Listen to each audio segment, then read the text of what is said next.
kó jẹ́ aláàánú fún gbogbo àgbáńlá ayé pátá. Quran chapter 21 verse 107 and Surah Al-Saba Quran chapter 34 verse 28. Ọlọ́ni àárín àfi kó jẹ́ aláàánú. Evangelist wa sọ̀rọ̀ kan tí mo fẹ́ fi parí ẹ̀. Wọ́n ní ìdí tá a ṣe ká Jésù gẹ́gẹ́ bí Olúwa nìyẹn. Bíbélì ní rọ́lẹ́ evangelist ń pa. Aísáyà ẹjọ afa nta kàlẹ́ kan yẹ ń kọ́ ìṣe tó bá ti súnmọ́ tọ̀dọ̀ wa la mọ́ ìta kàwé pé Ọlọ́run fẹ́ràn ayé tó bẹ́ẹ̀ gẹ́ ó fi ọmọ bí ẹnìkan so fún wa ẹnikẹ́ni tó bá gbà á gbọ́ kí ó lè ní ìyà ìnípẹ̀kún ẹ̀ sọ̀rọ̀ sórí ìyún. Good. nínú ìwé Róòmù orí karùn-ún ẹsẹ̀ kẹjọ ó dẹ̀nà Ọlọ́run fi ìfẹ́ ńlá sí wa hàn ní èyí pé nígbà tí a jẹ́ ẹlẹ́ṣẹ̀ Kristi kú fún ẹ̀ṣẹ̀ wa.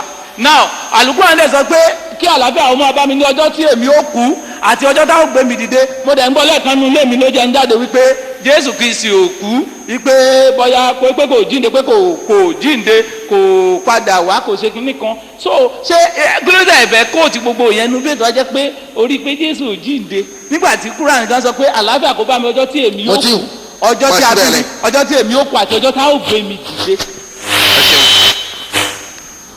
Sọ́ọ̀lù wà lábìlì so the same Quran ẹjọ sá the same Quran ló dẹ̀ sọ wípé pé àwọn kan ń purọ́ wípé a pa ànábì Ìsá pé kò ṣeé ṣe láti rí ànábì Ìsá pa wípé a jẹ́ kó rí bẹ́ẹ̀ lójú wọn ni ṣé ká sọ pé Quran náà takora wọn ni ṣé bí ènìyàn lọ́lọ́run ń lò láti kọ́ kínní bí wọ́n ṣe rí sí bẹ́ẹ̀ ni wọ́n ṣe kọ́ lásìkò yẹn so ti yẹ bí wọ́n ṣe rí the same Quran ní dàbà ní sọ ó ní wọn pàwọn ò ṣe ní kinní kan ó dẹ̀ ní ọjọ́ tí a ta bí mi kálá àjọjọ́ tá a pa mí àjọjọ́ tá a gbé mi dìde ó dẹ̀ wà nù Kúránì bẹ́ẹ̀ bọ̀dọ̀ wọ́n sọ pé wọn ò pa pé pọ̀tà jẹ́ kó rí bẹ́ẹ̀ pé wọn ò lè fi ṣe hàn pé Ọlọ́run mú lọ sọ́dọ̀ ara rẹ̀ ni so wípé kò kú so mi wà jíǹde yẹn ni Èṣù ń gbìyànjú láti takò.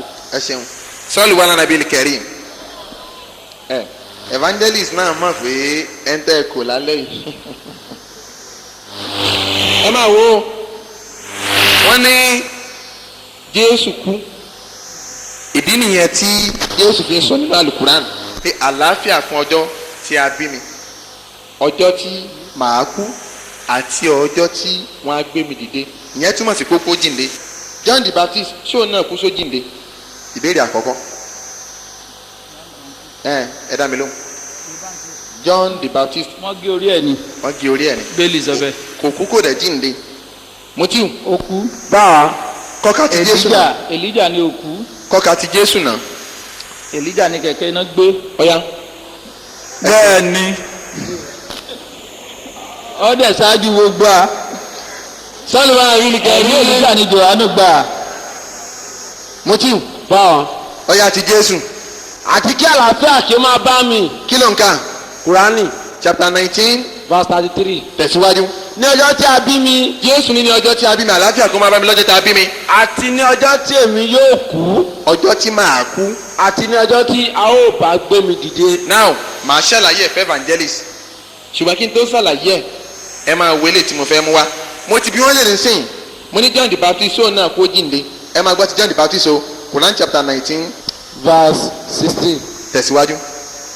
Yàyà sì wí pé John the Baptist náà tí wọ́n ń wí pé àlàáfíà kí ó máa bá mi. ṣe ẹ gbọ́dọ̀ yẹn evangelist. ní ọjọ́ tí a bí mi ní ọjọ́ tí èmi yóò kú àti ọjọ́ tí a ó gbé mi dìde láàyè. ó ti tóbi fọlọ́n jàre. àdẹ̀gbọ́pọ̀ náà jíǹde ṣé wọ́n á ṣọ̀túnmọ̀ ẹ̀ fún yín ẹ̀yin mùsùlùmí èyí tán ń lò ní tí wọ́n máa ń proof pé Jésù kú ó jíǹde pé Quran support.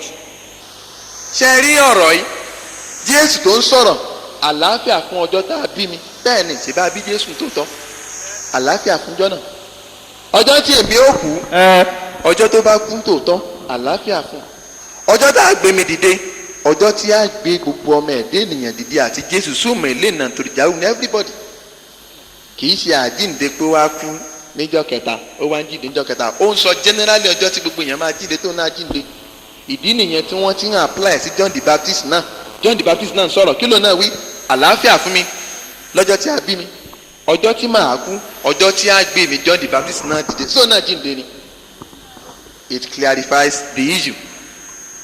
Now Isaiah chapter 42 verse 8. èmi ni Olúwa. evangelist ní Jésù Olúwa ni Ọlọ́run wa ní èmi Allah èmi mà lọ́lọ́run èmi lolúwa èyí ni orúkọ mi. èyí ni orúkọ mi. ìjẹ́ olúwa ni orúkọ mi. ògo mi ni èyí. èmi kì yóò fẹ́ ẹlòmíràn jẹ́. ẹgbẹ́ ti tóbi fọlọ́n jàre. ọlọ́run ní ìjẹ́ olúwa àní fún ẹlòmíì. ẹlòmíì ń jẹ́ ọlọ́run ó ń jẹ́ olúwa. ọlọ́run ní àní fún ẹlòmíì.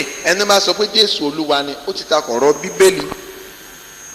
ìyẹn jẹ́ ti olúwa. mo lérò wípé ẹ gbádùn ìfọ̀rọ̀jomitoro ọ̀rọ̀ láàrin mi àti pásítọ̀ yìí. kò sí nǹkan kan o ju pé ká gbà fún islam lọ. islam nìkan lọ́nà kò sẹ́sìn míì. ní báyìí mo fẹ́ kí wọn náà darapọ̀ mọ́ islam kó o di mùsùlùmí kó o di ẹlẹ́sìn àlàáfíà gẹ́gẹ́ bí arákùnrin kan tí orúkọ rẹ̀ ń jẹ́ Michael Agbaje. Agbaje Salami. ayẹyẹ Agbaje Salami. ṣé muslim ni yín ni. Christian. kí ni orúkọ àdúgbò yín. 6 Ìfẹ́tẹ̀dọ̀ street Ìsọ̀làfọ̀. Ìfẹ́tẹ̀dọ̀ street Ìsọ̀lọ̀ lẹ́tí wá lọ́nà báwo lẹ ṣe mọ̀ pé tó kan lọ wọ́n invite yín wá ni. ok ó mi pẹ́ máa rí wọn màtá wá sí sọ̀lọ̀ sí ara ní. first time tí mo kọ́ wá sí lecture yìí ni. ok kí ni nǹkan tẹ́ ẹ ní fún wa ṣe fẹ́ béèrè question àyè wa àbí church wo lẹ́ ń lọ. seminary Catholic church. ok wà ní Arárọ̀mí kan náà. ok sọ́lù abilikẹ́rin ẹ má pariwo nítorí ọlọ́run ẹ dákun ó yẹ máa sọ̀rọ̀ yín lọ jàre. nǹkan tó wà pọ̀ ni pé kò sí gbogbo gbàtà máa ń sọ̀rọ̀ lórí ọ̀rọ̀ Christian and Muslim. bẹ́ẹ̀ni. kò sí gbogbo gbà yẹn ni àwọn Muslim máa ń takò Christian. bẹ́ẹ̀ni. kí ni ìdí. ẹ ṣeun àwọn mùsùlùmí wọ́n máa ń takò Christian ìdí ni pé lákọ̀ọ́kọ́ mo fẹ́ kẹ́kọ̀ọ́ mọ̀ pé a kì í takò ẹ̀sìn ṣé ń gbọ́ ṣùgbọ́n a máa ń takò n tí ò bá kí ń ṣe ẹ̀sìn. ìdí àkọ́kọ́ ni pé Christianity a rí àkọsílẹ̀ fún láti inú Bible wípé ẹ̀sìn ni. Christianity a rí àkọsílẹ̀ fún pé òun ni Jésù mú wá. Abdulhafiz kí ni Jésù mú wá náà John 14:27. Jésù wípé àlàáfíà ni mo fi lélẹ̀ fún yín. àlàáfíà ni Jésù fi lélẹ̀. àlàáfíà yẹn ìtumọ̀ Islam ni ìtẹ́fìmọ̀ ni Islam means peace. Islam yẹn tẹ́ bá wò ó fẹ́ jọ shalom. What is the meaning of shalom? Peace. So peace yẹn ni Jésù fi lélẹ̀. ṣé wàá rí peace yẹn òun náà ń pè ní àlàáfíà. ìtumọ̀ rẹ̀ ni pé ẹni tó bá ti ń ṣe ẹ̀sìn àlàáfíà ó máa submit to the will of God. By so doing you will be at peace with yourself, with your creator and with all the people surrounding you. ẹ máa wà ní àlàáfíà pẹ̀lú ara yín torí kẹ́tí ń ṣòfin tọ́lọ́m. Jésù náà ó submit to the will of God. Abdulhafiz John chapter 6 verse 38. Jésù wípé ẹ má ṣe pé mi sọ̀kalẹ̀ wá láti máa ṣe ìfẹ́ tèmi tìká lára mi. Jésù ní mi ìsọ̀kalẹ̀ láti wá ṣe ìfẹ́ tèmi tìká lára mi o. èmi kò wá láti máa ṣe ìfẹ́ tèmi tìká lára mi bí kò ṣe ìfẹ́ ẹni tí ó rán mi. ṣe ẹ̀rí gbọ́sẹ̀ Jésù ní I don't come from heaven to do the will of myself but to do the will of God. láti wá ṣèfẹ́ tọ́lọ́ ẹni tó ṣèfẹ́ tọ́lọ́ náà ń pè ní mùsùlùmí. ìdí ẹ̀ Jésù jẹ́ mùsùlùmí. Jésù tó wá ní ẹnìkan ò ní wọ àlìjánnà àyàfi kẹ́ni ẹ jẹ́ mùsùlùmí. Matthew chapter 7 verse 21. Jésù wípé kì í ṣe pé tí pè mí ní Olúwa. Jésù ní àwọn kan máa ń pariwo Jesus is Lord. I destroy you. I finish you. In Jesus name. Jésù ní àwọn tí ń sọ yẹn kọ́. ní Olúwa ni yóò wọlé ìjọba ọ̀run. Jésù ní ká